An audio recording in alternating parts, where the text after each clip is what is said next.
Ahí está, muchas gracias, Lautaro. Muchas gracias.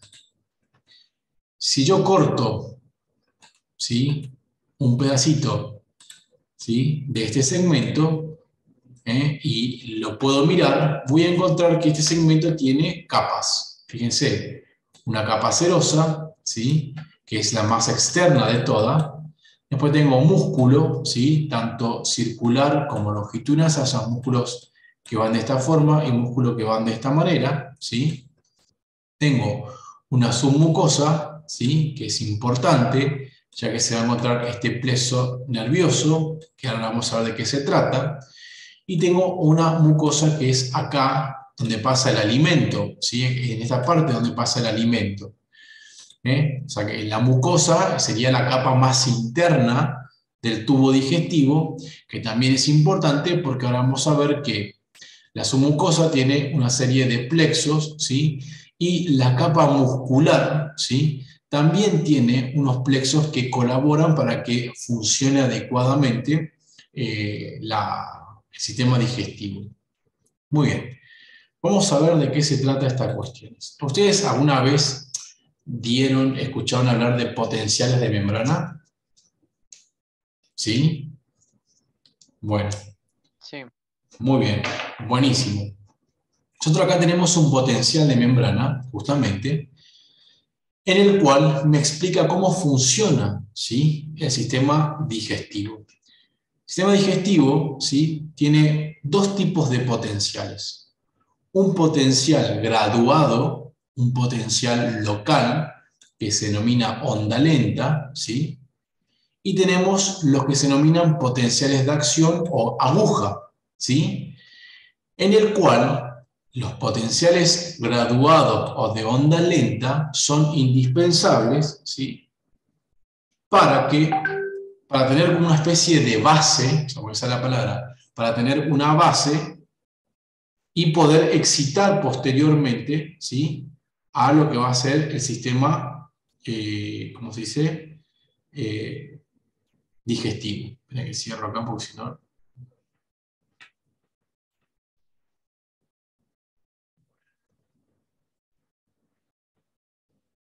Ahora sí. Entonces, repito, yo tengo acá, fíjense, ondas lentas. Estos son potenciales, ¿sí?, locales, ¿sí?, es decir, no son potenciales de acción. Sin embargo, los potenciales de aguja sí son potenciales de acción. ¿Cuál es la diferencia? La diferencia es que los potenciales de acción despolarizan y repolarizan. Los potenciales de onda lenta no despolarizan ni repolarizan. Son solamente ondulaciones de la membrana. Cuando estos potenciales de onda lenta alcanzan un valor umbral, recién se producen los potenciales de acción o potenciales en aguja. Muy bien.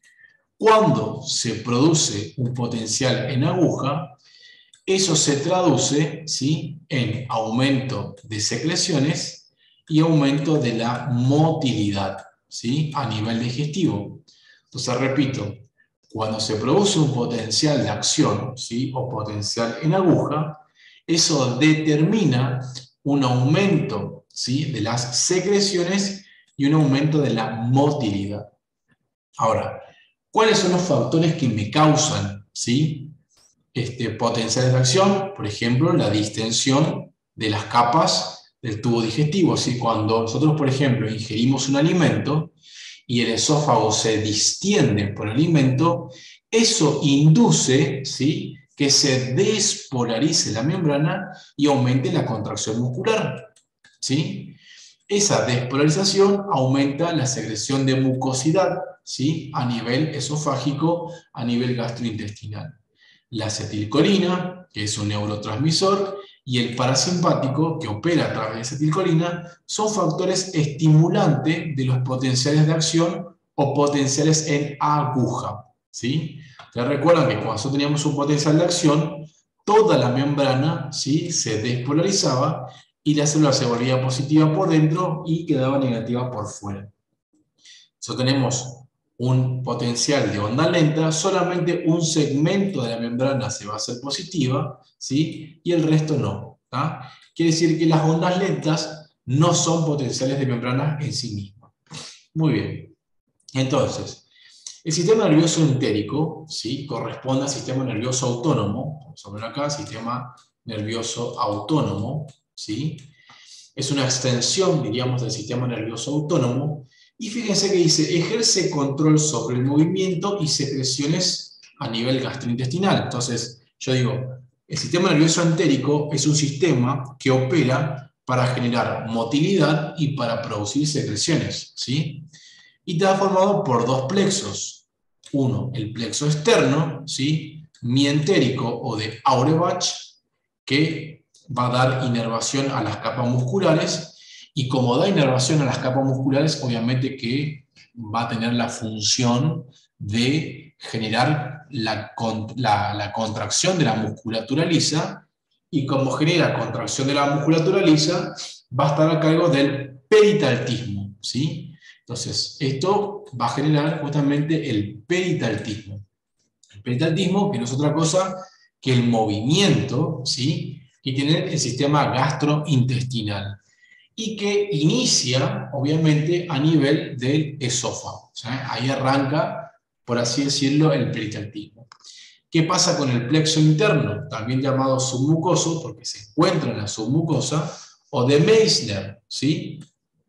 Esto lo que va a hacer es trabajar sobre los vasos sanguíneos. Vasos sanguíneos. Entonces, esto va a favorecer el aumento de secreciones. ¿Secreciones de qué? De moco, ¿sí? Y de enzimas.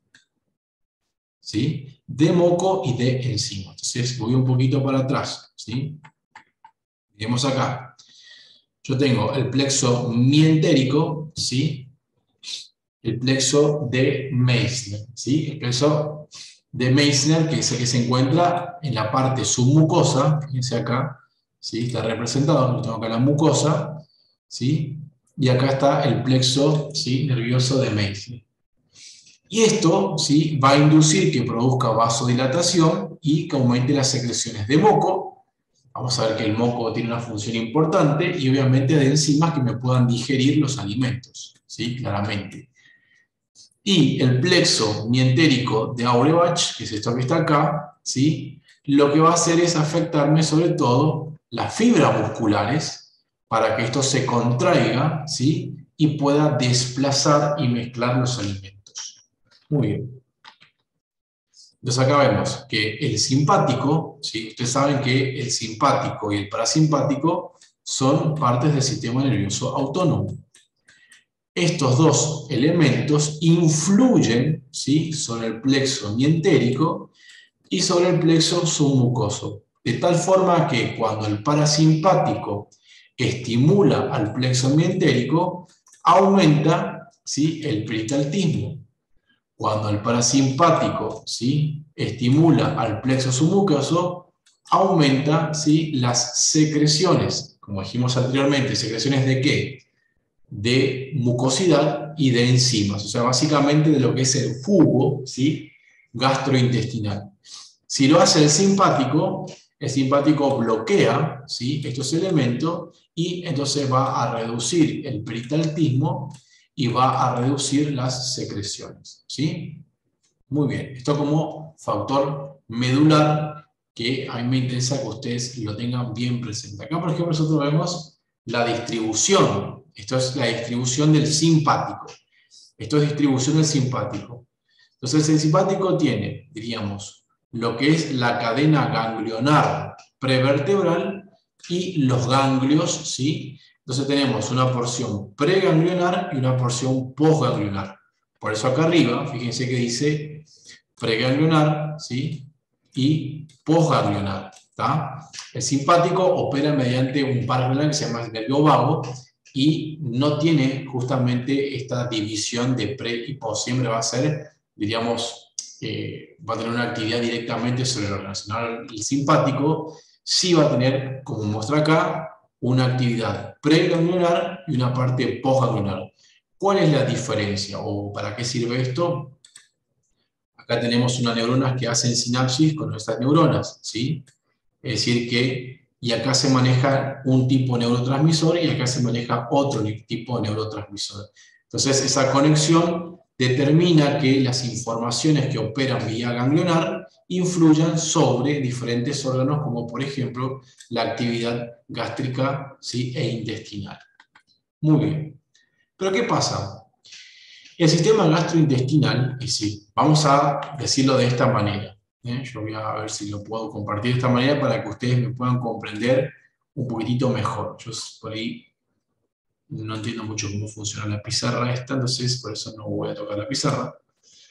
Y se lo quiero hacer de una forma resumida para que a ustedes les quede más claro, ¿sí? A ver, vamos acá. Yo le voy a trabajo con esto. Si yo tengo que trabajar sobre la función gastrointestinal, ¿sí? Acá función, ¿sí? Gastrointestinal, digo que necesito que los alimentos se digieran. Si los alimentos experimenten dos cosas: digestión, a partir del cual, ¿sí? Los alimentos se reducen, ¿sí? En componentes menores. Si lo puedo agrandar un poquito más de acá. ¿Verdad, no? Y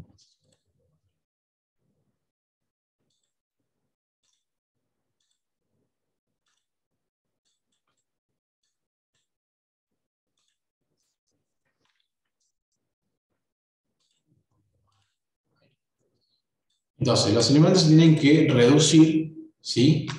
En partículas menores, obviamente. Menores.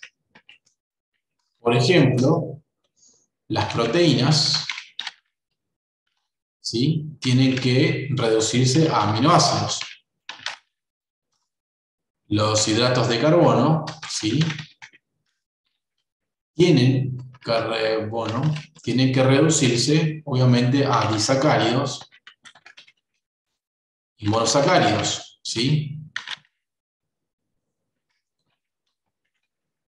¿Por qué? Porque mediante esta reducción se puede producir la absorción, ¿se entiende? Es decir, que es el siguiente paso. Es decir, que yo pueda hacer pasar, vamos a decirlo así, aminoácidos, ¿sí? Disacáridos, monosacáridos, ¿sí? Ácidos grasos, poder hacerlo pasar por un tipo de transporte, ¿sí? ¿A dónde? A la sangre, ¿sí? Transporte, obviamente, a la circulación. Esa es la finalidad.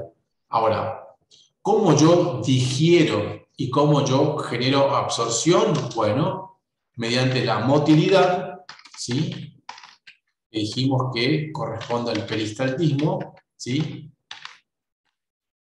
Peristaltismo, y este peristaltismo a su vez está determinado por una inervación, ¿sí? Que corresponde al plexo entérico, pero también el peristaltismo está mediado por hormonas, ¿sí? Esa hormona se denomina gastrina. Ya vamos a ver. Pero nosotros dijimos que la motilidad me ayuda o colabora con lo que va a ser la digestión. Repito, la motilidad, ¿sí?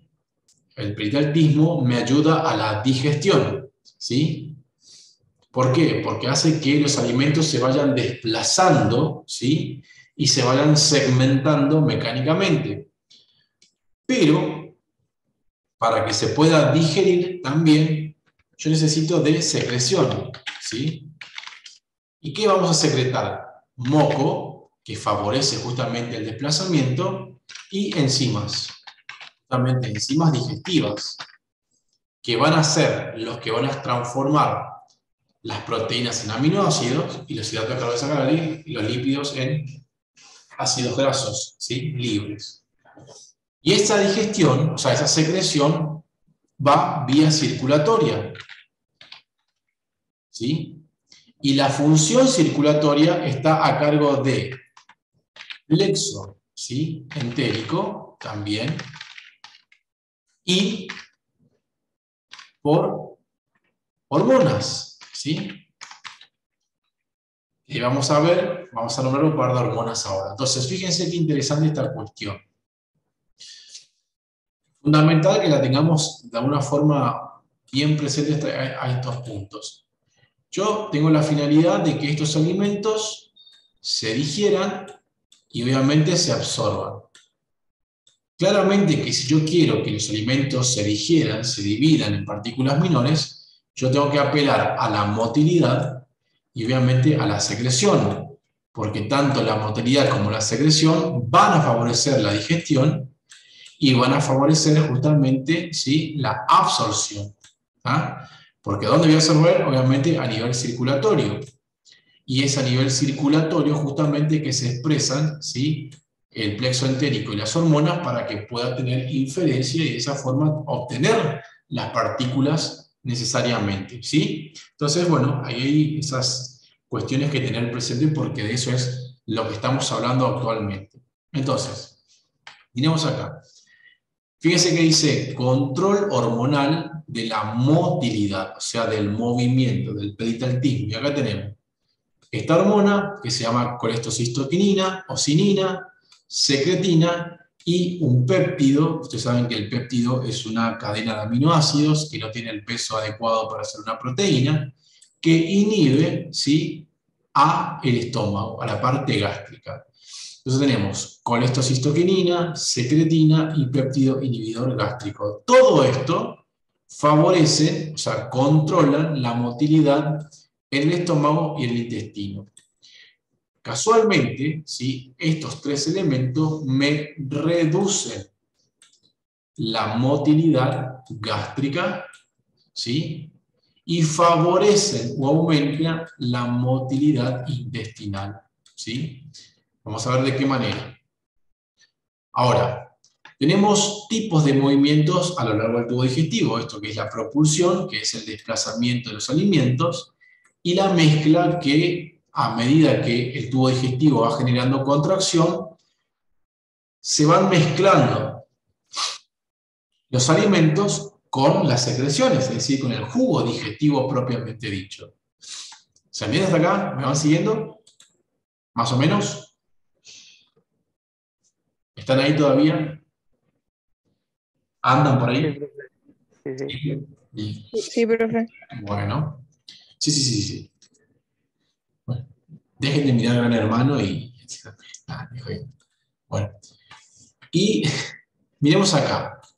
Tenemos dos factores muy importantes. Fíjense, lo que es el hambre y lo que es el apetito. El hambre es justamente un estímulo que favorece, ¿sí?, la alimentación con una finalidad puramente metabólica.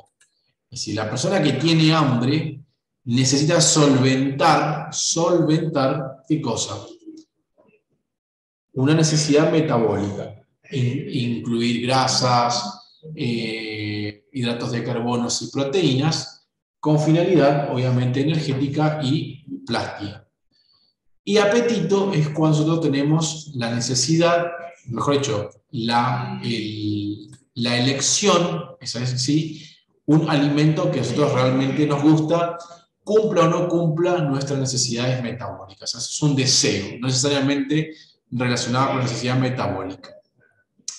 Acá tenemos lo que es la deglución, que operaba, como nosotros vimos, en 3 etapas anatómicas y 2 etapas fisiológicas, ¿sí? ¿Ya recuerdan eso? Que la fase voluntaria correspondía a la cavidad oral, la faringe esofágica era totalmente involuntaria. Eso, o sea, la parte deglutoria, ¿sí?, involucra la cavidad oral, la faringe, que nosotros habíamos visto, y el esófago. Tenemos que decir que la función del esófago, por ejemplo, ¿sí?, es que el alimento pase. Y fíjense que la distensión del alimento ya me genera o me inicia peristaltismo. ¿Qué es el peristaltismo? Es la motilidad, ¿sí?, es el movimiento. Y que se da justamente porque la musculatura de las capas longitudinal y circular, se contraen por ondas, digamos, potenciales en la aguja, que despolarizan y favorecen justamente la contracción muscular. Muy bien. ¿Cuál es la función del estómago? Almacenar, ¿sí? Mezclar los alimentos que recibimos del esófago y transformarlo en quimo, que el quimo no es otra cosa que los alimentos embebidos con las enzimas digestivas, y el vaciamiento. El vaciamiento es el traspaso, ¿sí? El paso de los alimentos que están en el estómago van a pasar a la parte intestinal. Ese es el vaciamiento, ¿sí? Entonces, ustedes van a ver que hay alimentos, hay bebidas que favorecen el vaciamiento, o sea, que estimulan la motilidad y secreción gástrica, y hay bebidas y alimentos que inhiben el vaciamiento, o sea, que inhiben que el estómago, ¿sí?, desplace los alimentos hacia otras áreas, ¿sí? Bueno, entonces, y fíjense que en la parte intestinal, o sea, la parte del intestino delgado y grueso, se produce la mayor absorción, ¿sí?, de todos los macronutrientes. Entonces vamos a dejar en claro eso acá, porque es un punto muy interesante. A nivel intestinal, si voy a poner acá intestino, ¿sí?, delgado, ustedes se acuerdan que el intestino delgado tenía dos partes muy importantes, ¿sí? Uno era el duodeno, y el otro era, ¿sí?, la porción móvil, el yeyuno, ¿sí?, ilíaco. Entonces, en esta parte se produce la absorción, fíjense qué importante, absorción de macro, ¿sí?, moléculas, expresadas en sus constituciones monómeras, es decir, absorbemos aminoácidos, ácidos grasos, ¿cómo se dice? Disacáridos, monosacáridos. Generalmente hacemos en formato monosacárido. O sea que en la parte intestinal, sobre todo intestino delgado, es donde se produce, obviamente, que la absorción de agua también, ¿sí?, la mayor cantidad de absorción de estos factores que nosotros habíamos visto hoy, ¿sí? Es decir, todo esto va a predominar, obviamente, que a nivel del intestino delgado. Ahora, nosotros miramos la función del colon, tenemos dos partes, una mitad proximal que me absorbe agua y electrolitos, es decir, potasio, magnesio, sodio y demás, y la otra mitad que se encarga de justamente formarme la materia fecal. Esas son las funciones principales, ¿sí?, en el aspecto digestivo de los diferentes tipos del segmento intestinal. ¿Está? Muy bien. Ahora, acá entramos en una parte que yo le voy a darlo de una forma un poco más estructural y no tan profunda, porque realmente no terminamos más, es una clase bastante larga. Entonces eso va a ser complicado si nosotros de alguna forma nos metemos digamos, en detalles. Las glándulas, ustedes saben que corresponden, ¿sí?, a un tipo de epitelio. O sea, las glándulas corresponden al tejido epitelial. Las glándulas me van a liberar moco, ¿sí?, y me van a liberar enzimas. Ustedes saben que las enzimas son catalizadores, ¿sí?, es decir, que aceleran reacciones químicas. Y esas reacciones químicas, a su vez, pueden, de alguna manera, clasificarse en reacciones químicas reversibles, irreversibles, digamos. En este caso, la reacción química que va a predominar en este tipo de actividad, obviamente que va a ser la digestión, ¿sí?, mediante la hidrólisis. Entonces, fíjense que en la saliva es una secreción del tubo digestivo. Tenemos dos tipos de secreciones, ¿sí?, serosas y mucosas. La parótida libera una secreción puramente serosa y esa secreción tiene una enzima que se llama amilasa, ¿sí?, amilasa. Esta amilasa lo que hace es digerir, la amilasa lo que hace es digerir los almidones, ¿sí? Y los almidones, ¿sí?, se descomponen, lo voy a poner acá rápido, los almidones, ¿sí? Entonces la amilasa, casi amilasa, ustedes lo van a encontrar también como tialina, ¿sí? Eso se libera en, digamos, en la saliva. Lo que hace es digerir el almidón, ¿sí? El almidón, como es un hidrato de carbono, ¿sí? Un hidrato de carbono es un polisacárido, se va a descomponer en el disacárido maltosa, ¿sí? Y ustedes saben que la maltosa, si no lo saben se lo digo, está formado por glucosa, ¿sí? Entonces, en la cavidad oral tenemos una enzima como la tialina o amilasa que me digiere justamente, ¿qué cosa? Los almidones. Esos almidones, o sea, y esa secreción ¿de dónde viene? De la parótida, que me libera exclusivamente, ¿sí?, esa enzima. Sin embargo, la glándula sublingual y la glándula submandibular tienen, ¿sí?, una secreción mixta, es decir, que me liberan, ¿sí?, me liberan mucosidad, ¿sí?, o sea, moco, y me liberan, esa mucosidad está formada obviamente la mucosidad está formada por agua y electrolitos, ¿sí? Y obviamente amilasa. O sea, eso significa que tienen secreción mixta. Eso es lo que pasa en la cavidad oral. Muy bien. Vamos acá. Fíjense que secreción diaria de jugos intestinales. Tenemos que la saliva, fíjense, producimos hasta 1 litro por día. A nivel gástrico tenemos 1,5 litros. A nivel pancreático y, diríamos, la parte sobre todo de bilis, 1 litro. Las secreciones a nivel intestino delgado, porque es tan grande, fíjense, casi 2 litros. ¿Sí? Y los pHs generalmente, excepto a nivel gástrico, que es puramente ácido, el resto es neutro o alcalino. La función, obviamente, de la saliva es, obviamente, que tiene factores bactericidas, como el ion tocinato, tiene enzimas lisosimas, ¿sí?, muy importante, y tiene inmunoglobulina E, ¿sí?, que las inmunoglobulinas desencadenan una actividad ante factores alérgicos, ¿sí? Así que es importante tener salivas en la cavidad oral. Sumamente importante la saliva en la cavidad oral, ¿sí? La sequedad, ¿sí?, de la cavidad oral, obviamente que favorece las infecciones en la cavidad oral y por contigüidad en el resto del sistema digestivo. ¿Qué se secreta a nivel esofágico? Bueno, fíjense que se secreta solamente mucosidad. O sea que a nivel del esófago no se secreta ningún tipo de enzima. Y que la función justamente es evitar escoriaciones, a lesiones en el esófago.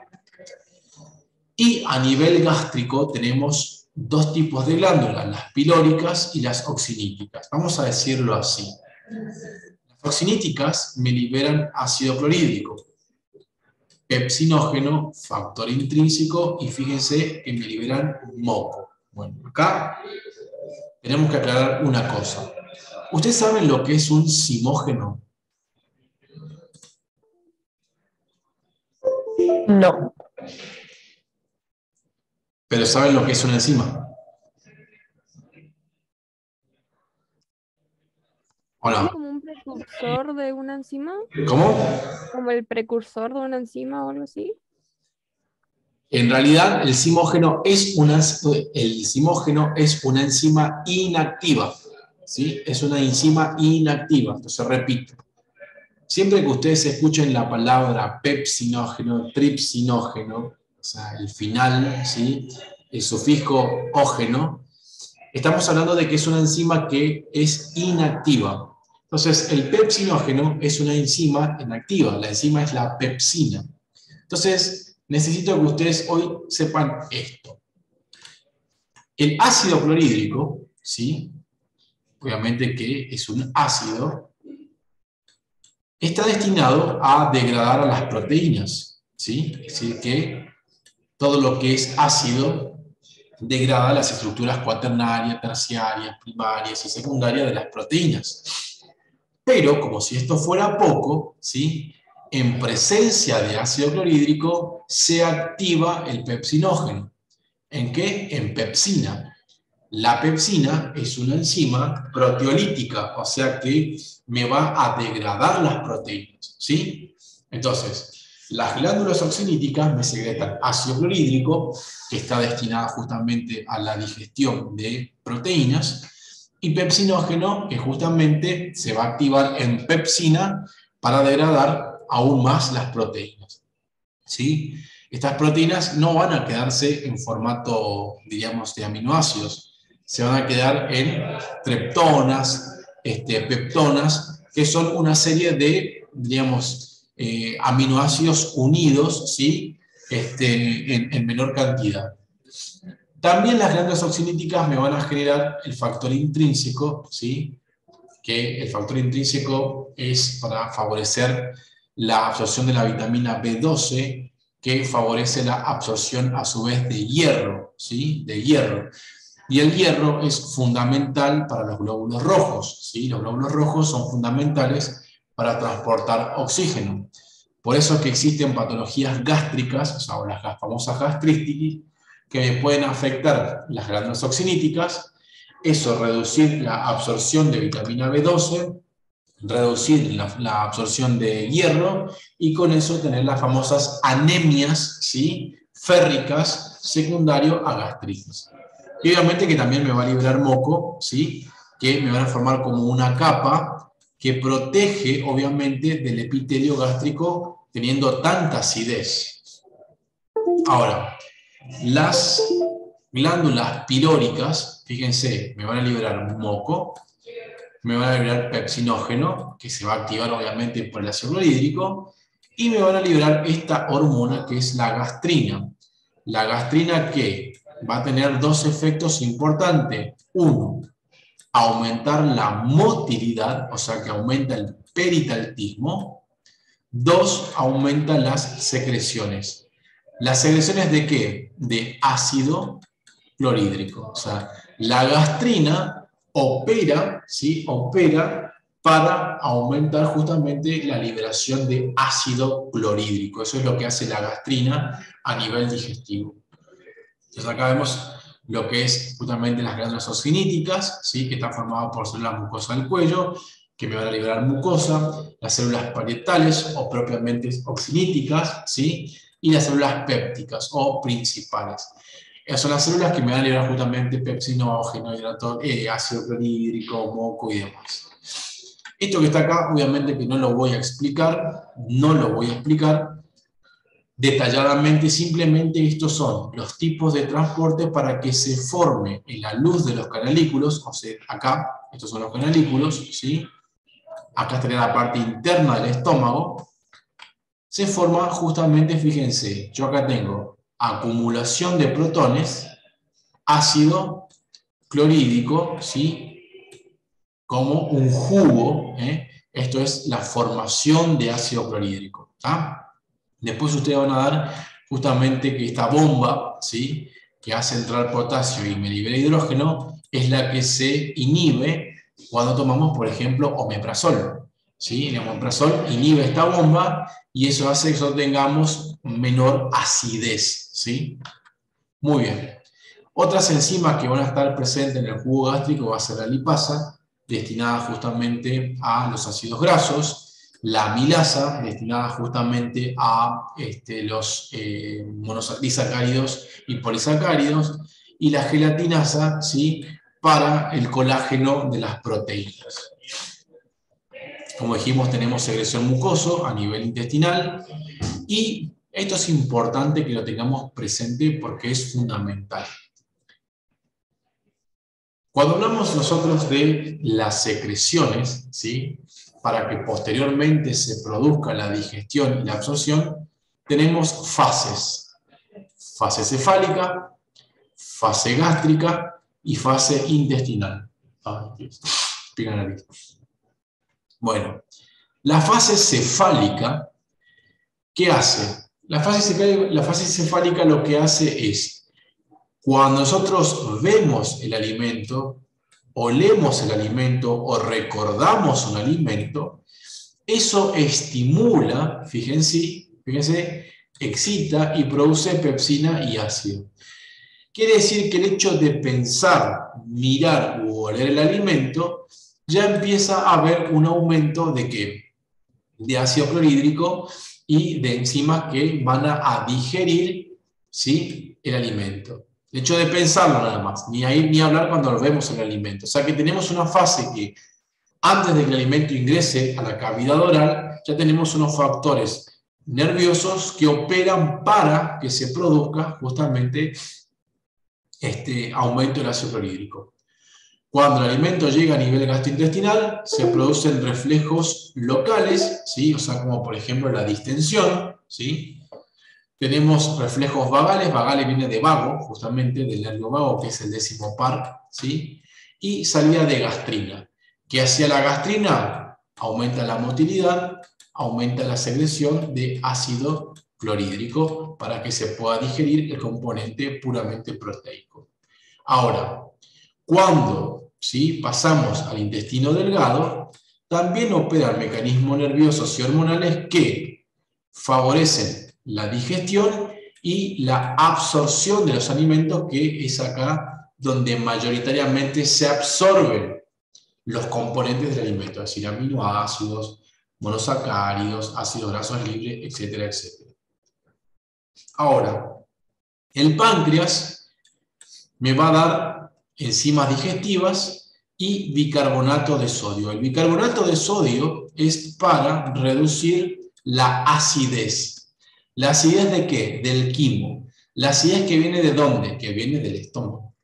Como entonces pasó del estómago al intestino y es muy ácido, el páncreas libera abundante bicarbonato para reducir, ¿sí?, esa acidez. Entonces, el páncreas me libera bicarbonato y me libera, fíjense, enzimas proteolíticas como la tripsina, que está en formato de tripsinógeno, obviamente que tiene que estar en... Ustedes tienen que pensar que una enzima proteolítica tiene que estar inhibida. ¿Por qué? Porque si estuviera activa, me comería el páncreas, ¿sí? Si estuviera activa la enzima proteolítica, me comería el páncreas. Entonces, la tripsina, la pepsina, siempre va a estar en formas simógenas, es decir, en formas inactivas. Después tenemos unas enzimas que se llaman enterocinasas, que se encuentran en el borde de los enterocitos, que me van a activar la tripsina. ¿Dónde? En el intestino delgado. Entonces, la pepsina actúa a nivel gástrico. La tripsina actúa a nivel intestinal, ¿sí? A nivel gástrico el pH es ácido. A nivel intestinal el pH es totalmente alcalino. O sea que dos enzimas totalmente diferentes, en dos ambientes diferentes con la misma finalidad, que es justamente digerir proteínas.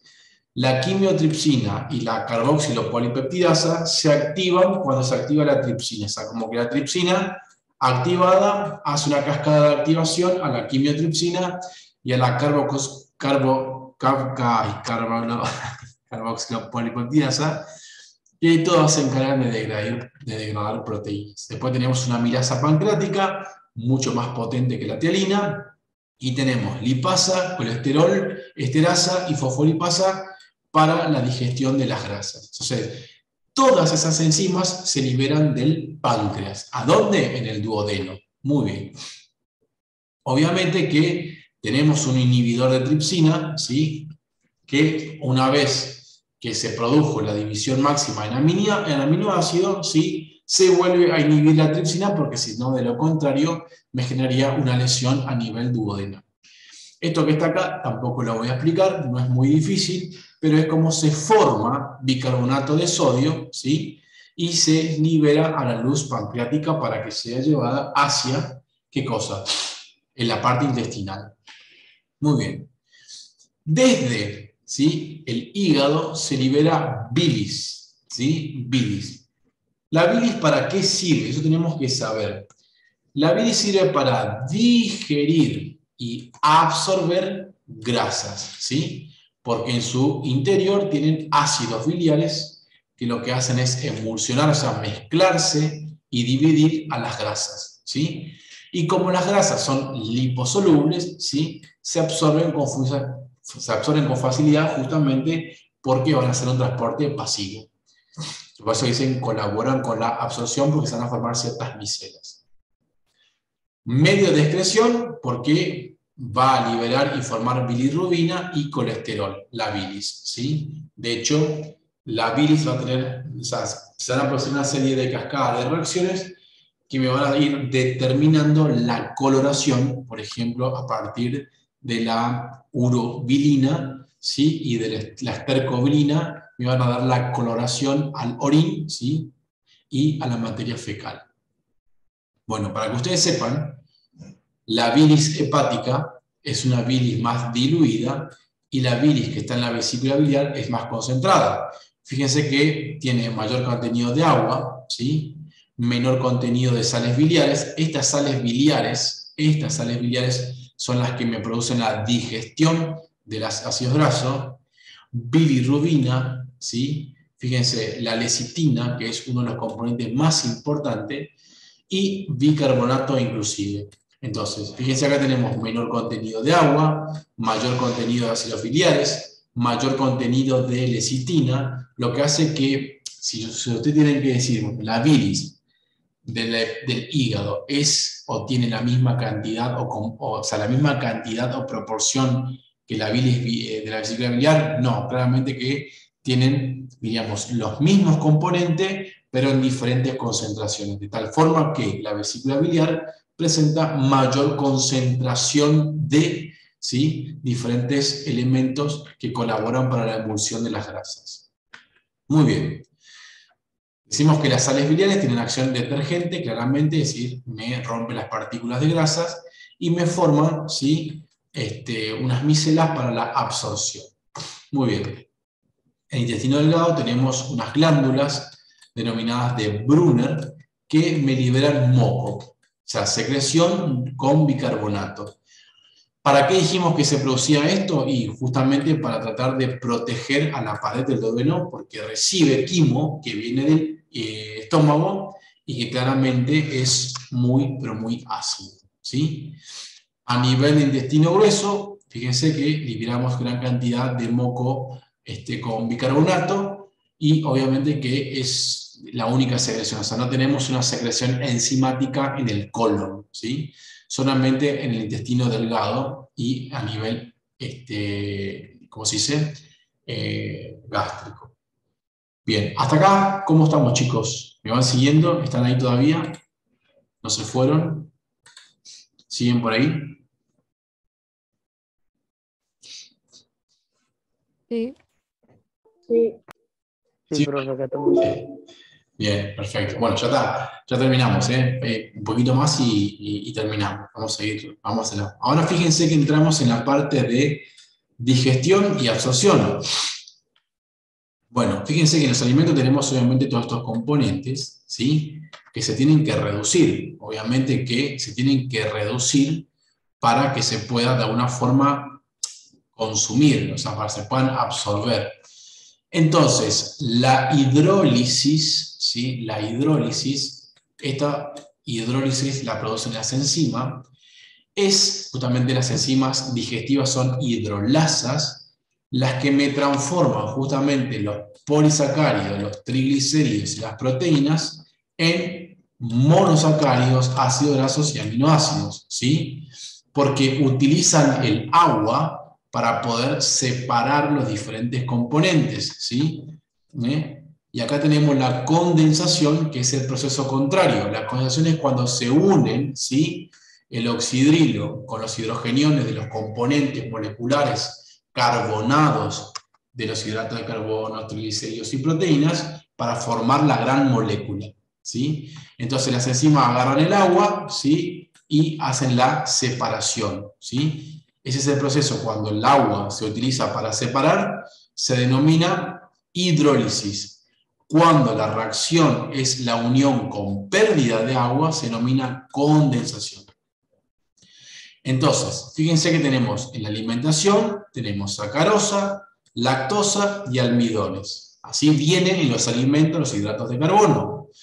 Como dijimos anteriormente, a nivel oral teníamos a la tialina, que transforma el almidón en maltosa, ¿sí? Y esta maltosa estaba formada por puramente glucosa. Entonces, esto que está acá es un disacárido, ¿sí? Esto es un polisacárido, se transforma en un disacárido, ¿está? Entonces, quiere decir que la enzima tialina me produce el 5% de la hidrólisis de estos almidones.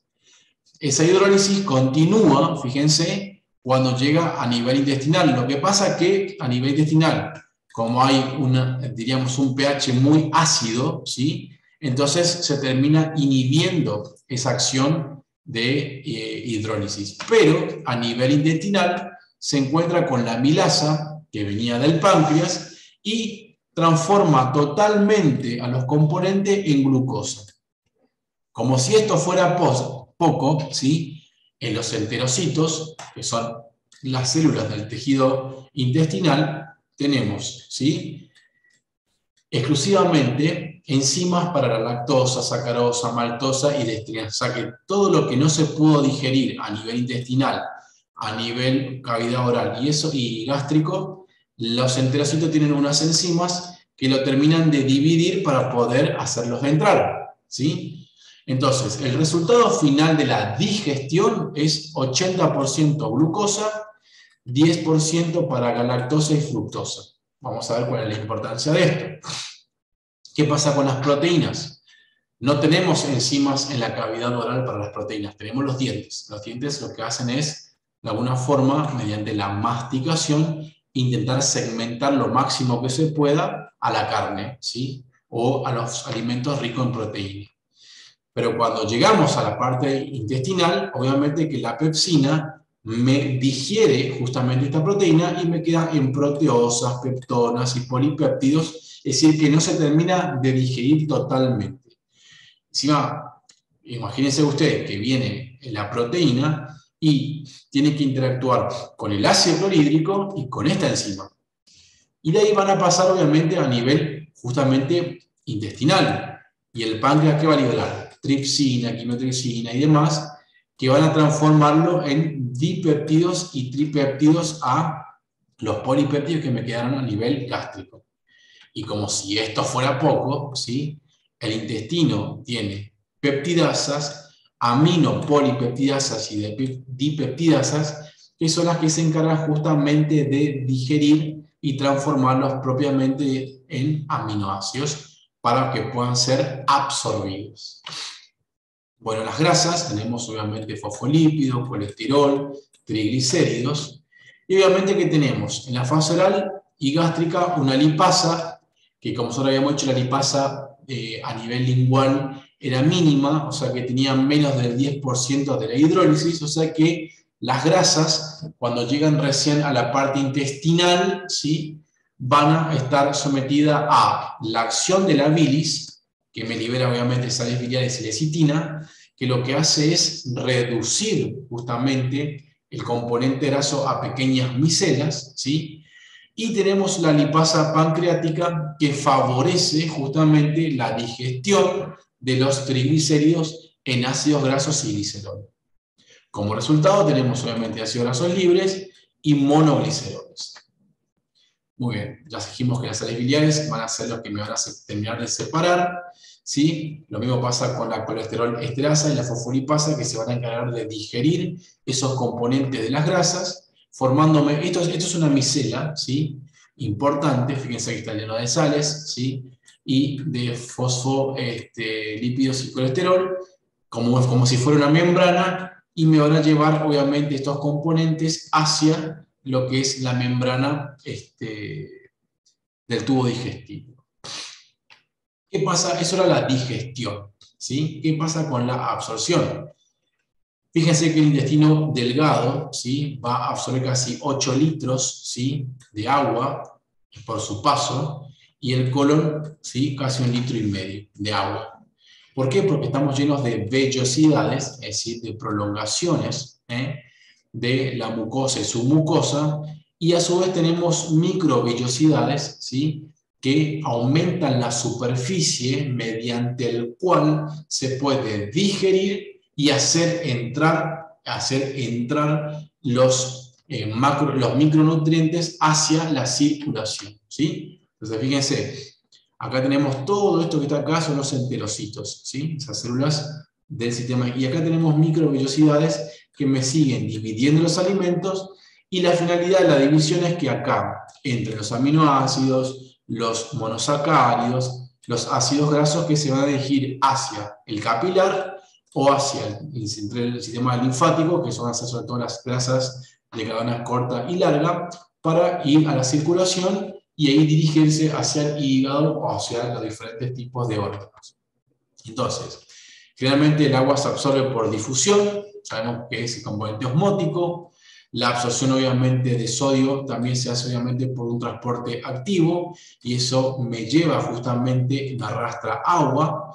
Obviamente que la absorción de sodio, tenemos dos tipos de absorción de agua, ¿sí? Que se da sobre todo a nivel renal y a nivel intestinal. Una absorción, lo que se llama constitutiva, y una facultativa. Es decir, que de acuerdo al estado de hidratación, vamos a tener mayor o menor reabsorción. Y obviamente que eso opera mediante hormonas como es, por ejemplo, la aldosterona, ¿sí? Voy a pasar un poquito más rápido esta parte porque quiero dejar en claro algunos puntos. La glucosa se absorbe por transporte activo, de tipo cotransporte junto con el sodio. Quiere decir que el sodio se frena, ¿sí?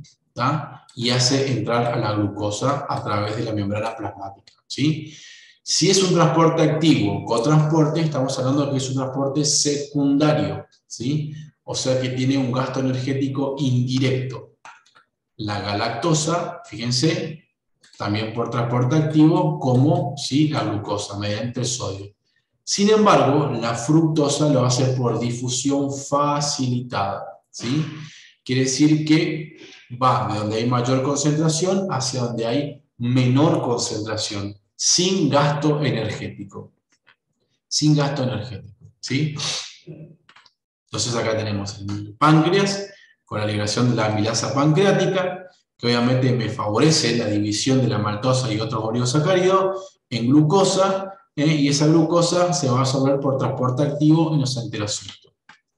¿Qué pasa con las proteínas? Lo mismo. Fíjense que se pueden absorber en forma de dipéptidos, tripéptidos, aminoácidos, por transporte activo, cotransporte con sodio, ¿sí? Algunos aminoácidos pueden hacerlo por difusión facilitada, pero mayoritariamente las proteínas se absorben, ¿sí? Por difusión facilitada, ¿sí? O sea, acá me muestra que en la membrana yo sigo teniendo enzimas que me siguen digeriendo, ¿sí? Los polipéptidos en pequeños aminoácidos para poder absorberse. Generalmente, ¿sí? Generalmente dentro de la célula tenemos obviamente unas peptidasas que si se absorbió en una cadena de aminoácidos, acá se va a separar y va a terminar formándose, digamos, quedándose en forma aminoácido, ¿sí? Entonces, tengamos presente dos cuestiones que acá es muy interesante. El paso de los alimentos de la luz intestinal a los enterocitos es la primera parte de la absorción. De los enterocitos a la circulación es la segunda parte de la absorción. Entonces, nosotros decimos que se produce absorción cuando pasa de la luz intestinal a la sangre, no solamente cuando llega al enterocito, es importante que la tengamos presente. Las grasas, obviamente, se absorben en forma de monoglicéridos y lo hacen, obviamente, por difusión simple, porque son solubles. Eso es importante. Entonces, esto es importante tener. Los que son de cadena corta, ¿sí? Es decir, menos de 22 carbonos, son más hidrosolubles y por lo tanto, ¿sí? Van a la sangre. Pero los que son de cadena larga, o sea, los triglicéridos, forman los kilomicrones. Los kilomicrones, ¿sí? Son una serie de ácidos grasos, ¿sí? Voluminosos que circulan por la linfa, ¿sí? Y la linfa, esto es importante, tiene un sistema de defensa muy desarrollado que hace que toda la absorción tenga de las grasas, obviamente, una pesquisa tamizándolo y liberándolo de todos los microorganismos en la absorción, ¿sí? Entonces acá tenemos los ejemplos de los glúcidos, los aminoácidos, ¿sí? Los tipos de transporte, inclusive las grasas, los tipos de transporte, y vemos cómo tanto los aminoácidos como los glúcidos van a la sangre, y las grasas específicamente se dirigen, ¿sí?, al sistema linfático, ¿sí? Se le agregan proteínas que la hacen hidrosolubles y por eso circulan en formato de kilomicrones, ¿sí? Muy bien. Por último, sabemos que la parte intestinal gruesa, ¿sí?, absorbe una gran cantidad de agua. Tenemos dos partes, una porción proximal y distal, y en la porción distal obviamente se forman las heces, que queda como, ¿sí?, la formación de las heces, el residuo de todo lo que de alguna manera no se absorbió. Fíjense cómo está formado las heces: por agua, mayoritariamente, y la parte sólida por bacterias, grasas, ¿sí?, parte de electrolitos, ¿sí?, y algunos productos que de alguna manera no se han podido digerir, ¿sí? Muy bien. ¿Cómo lo vemos, gente? ¿Más o menos algo se entendió? ¿Sí? Se entendió. Bueno, van a tener que mirar la clase varias veces, ¿eh? Van a tener que mirar las clases y sobre todo, bueno, hacer un poquito de repasito ahí porque nombramos hormonas, nombramos nervios, y bueno, esto es obviamente que lo que se llama generalidades del sistema digestivo, ¿sí? Obviamente que después hay muchísimas cosas más que tenemos que aprender, y ahondar, porque acá voy a tratar de hacer una clase más general para que se entienda. Y obviamente que si esta parte se entiende, que las dos columnas, que es obviamente de la secreción y de la movilidad, para digerir y después absorber, vamos bien, ¿sí? Bueno, gente, estudien, chicos, estudien, por favor, ¿sí? Les voy a dejar un par de preguntitas, ahí como lo hacemos siempre, de la parte fisiológica del sistema digestivo, y seguramente dentro de poco nos estaremos encontrando de vuelta. ¿Estamos? ¿Se me entendió algo o no? Vamos a ver partir de ahí. ¿Se me entendió algo? ¿Algo? Más o menos. Más. Sí, profe. Bueno, cuando la miren a la clase, cualquier cosa me pregunta, me consulta, y la idea es que ustedes aprendan, ¿sí? Bien, gente, nos estaremos viendo, Dios mediante, dentro de poco, ¿sí? Que tengan una buena semana. Chau, chau. Chao, profe. Chao, profe.